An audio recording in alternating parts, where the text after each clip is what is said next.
Dear students, in this video, I will begin with History, Chapter Forest Society and Colonization. Topics that will be explained in this video are why deforestation and the rise of commercial forestry. This chapter is mainly related to forests and the effects on them. First topic is why deforestation.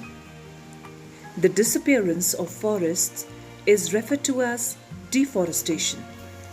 The process of cutting trees on a large scale began many centuries ago. Under the British rule, it became more systematic. Let us see some of the causes of deforestation in India under colonial rule. Land to be improved.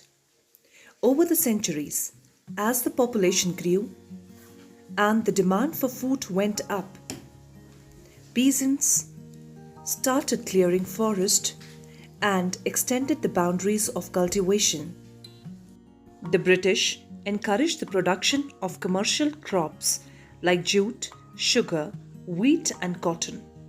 The demand for these crops increased in 19th century Europe, where food grains were needed to feed the growing urban population and raw materials were required for industrial production. In 19th century, the colonial state thought that forests were unproductive and wilderness that had to be brought under cultivation so that land could yield agricultural products and revenue and enhance the income of the state. In England, by the early 19th century, oak forests were disappearing.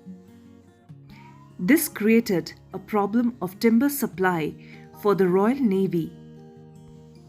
Search parties were sent to India to explore the forest resources. Within a decade, trees were being felled on a massive scale, and vast quantities of timbers were being exported from India. The spread of railways from the 1850s created a new demand. Railways were essential for colonial trade and for the movement of imperial troops.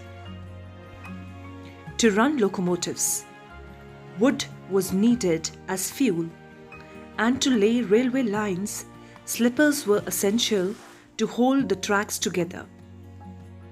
As the railway tracks spread through India, a large number of trees were felled.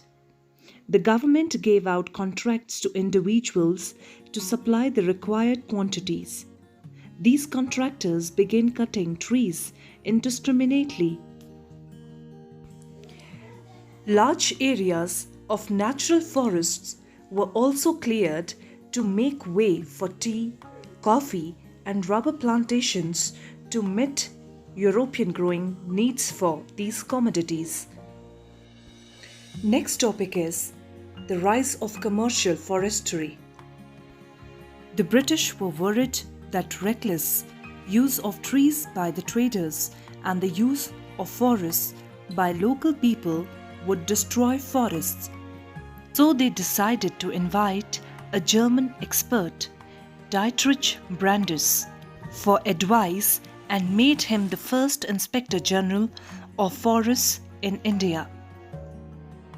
Brandis realized that a proper system had to be introduced to manage the forest, and people had to be trained in the science of conservation. Rules about the use of forest resources had to be framed.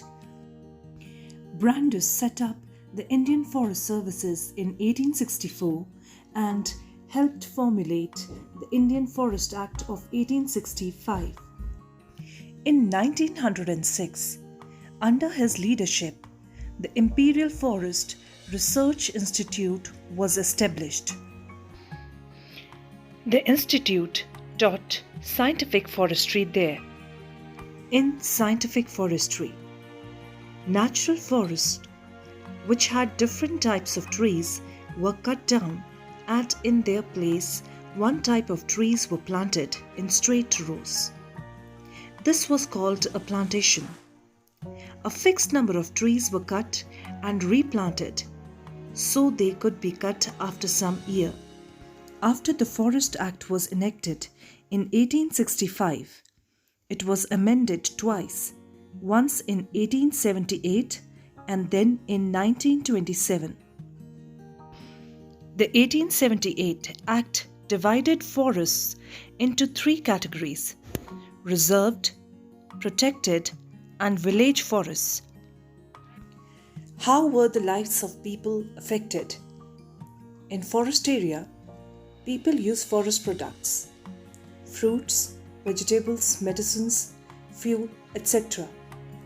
Almost everything is available in forest. The Forest Act meant severe hardship for villagers across the country. After the act, all their daily practices became illegal. People were now forced to steal wood from the forest, and if they were caught, they were at the mercy of the forest guards, who would take bribes from them. How did forest rules affected cultivation? One of the major impacts of European colonialism was on the practice of shifting cultivation. In shifting cultivation, parts of the forest are cut and burnt into rotation. Seeds are sown in the ashes after the first monsoon rains, and the crop is harvested by October-November. Such plots are cultivated for a couple of years and then left fallow for 12 to 15 years. European foresters regarded this practice as harmful for the forests.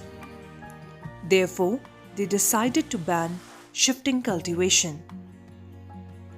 As a result, many communities were forcibly displaced from their homes in the forests. Some had to change occupations, while some resisted large and small rebellions. Next topic is who could hunt. People who lived near forests survived by hunting. This practice was prohibited by the forest laws, and those who were caught hunting were punished for poaching. While the forest laws deprived people of their customary rights to hunt, hunting of big games became a sport. The British saw large animals as a sign of a wild, primitive, and savage society. They believed that by killing dangerous animals, the British would civilize India. They gave rewards for killing wild animals. Certain areas of forest were reserved for hunting.